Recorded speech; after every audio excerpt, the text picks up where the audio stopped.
साल 1995 में मुंबई की 40 लाख झुग्गियों में रहने वाले गरीब परिवारों को उनके झोपड़ी के बदले उन्हें मुफ्त फ्लैट देने का सपना हिंदू हृदय सम्राट के नाम से विख्यात शिवसेना सुप्रीमो बाला साहेब ठाकरे ने देखा था, जिसके बाद तत्कालीन मुख्यमंत्री मनोहर जोशी ने हरी झंडी दिखाते हुए झोपड़पट्टी पुनर्वासन योजना को मंजूरी दी थी। इसके बाद विकास के नाम पर नतीजा यह निकला कि जो रियल एस्टेट से जुड़े तथाकथित दलाल थे वो वीवीआईपी बिल्डर बन गए। मुंबई के अधिकांश इलाकों में शुरू की गई विकास कार्य की यह सरकारी योजना औंधे मुंह गिर पड़ी। गौर करने वाली बात यह है कि कई इलाके साफ कर दिए गए, वहां बसे झोपड़ों को ध्वस्त कर दिया गया, लेकिन उसमें रहने वालों को न तो कोई वैकल्पिक व्यवस्था और न ही कोई सहूलियत दी गई। आज 25 साल से ज्यादा का समय हो रहा है, लेकिन विकास कार्य के नाम पर सिर्फ भ्रष्टाचार का खेल खेला जा रहा है। जिसके बाद भारतीय जनता पार्टी के उत्तर मुंबई सांसद गोपाल शेट्टी ने झोपड़पट्टी पुनर्वासन प्राधिकरण के सीईओ से मुलाकात कर इस पूरे मामले में पारदर्शिता लाने की मांग की और जो अपात्र झोपड़ा धारक हैं उन्हें भी पात्र करने का एसआरए के सीईओ से अनुरोध किया। गोपाल शेट्टी का कहना है कि उनकी मांगों को नहीं माना गया तो आने वाले 19 सितंबर से अनिश्चितकालीन आंदोलन करेंगे और आमरण अनशन करने को बाध्य हो जाएंगे।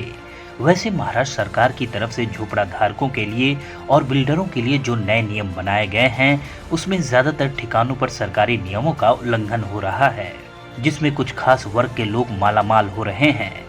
सरकारी खजाने में सेंधमारी की जा रही है, लेकिन आम जनता का विकास नहीं हो पा रहा है। यही कारण है कि उत्तर मुंबई के भारतीय जनता पार्टी सांसद गोपाल शेट्टी ने अब गरीबों की लड़ाई का बीड़ा उठाया है, लेकिन इसमें उन्हें कितनी कामयाबी मिल पाएगी ये देखना दिलचस्प होगा। मंत्रालय में और वो जो मीटिंग का जो भी निष्कर्ष निकला वो सरकार ने उसको इंक्लूड करके 2018 में शासन निर्णय निकाल दिया। यानी शासन निर्णय में ये कहा गया कि पहले माले वाले को पोर्टमाला में जो रहते हैं एक ही घर के व्यक्ति नहीं, गोपाल शेट्टी नीचे रहता है और शंकर शेट्टी उसका भाई ऊपर रहता है तो उसको नहीं मिलेगा, लेकिन गोपाल शेट्टी नीचे रहता है और ऊपर अगर अलग भाड़ूत है तो अलग भाड़ूत करके ट्रीट किया जाएगा, उनको भी घर मिलेगा पोर्ट माले वाले को। और मेरी लड़ाई तो पहले माले वालों की थी और प्राइवेट लैंड में जिन्होंने पैसा देकर घर लिया, ओमकार बिल्डर के उसमें हजारों लोग बेघर हो गए, उनकी लड़ाई थी। लेकिन ये सरकार ने जो स्लम एक्ट किया देवेंद्र जी ने, और ये सरकार ने जो 2018 में जो शासन निर्णय निकाला उसमें सारे लोगों को इंक्लूड किया गया। अब 2018 के बाद में ये जो नई सरकार आई वो भी मेरी सरकार है, महाराष्ट्र में मैं हूँ, तो अब इनके पास से सशुल्क इसमें ये कहा गया कि इनको फ्री में नहीं देंगे, इनके पास से हम पैसा लेकर कंस्ट्रक्शन का कॉस्ट लेकर इनको हम घर देंगे। अब ये सशुल्क जो था उसका रेट फिक्स करने में ये सरकार के लोगों को 3 साल लग गए। इनको अवार्ड देना चाहिए, इनको मैं राष्ट्रपति को कहूँगा इनको अवार्ड दो। तो 3 साल में इन्होंने प्रपोजल भेजा है। प्रपोजल ये भेजा है कि 225 फुट वाले के पास से 7.5 लाख रुपए लेने का और 300 फुट का घर जिनको हम देंगे उनको 8,65,000 रुपया लेने का, इस प्रकार का प्रपोजल इन्होंने भेजा है। उसकी भी जानकारी मेरे पास है। अब सरकार ने उसको मान्यता दी है कि नहीं दी ये मुझे पता नहीं है। अगर सरकार उसको मान्यता दे देती तो सारा मसला खत्म हो जाता है।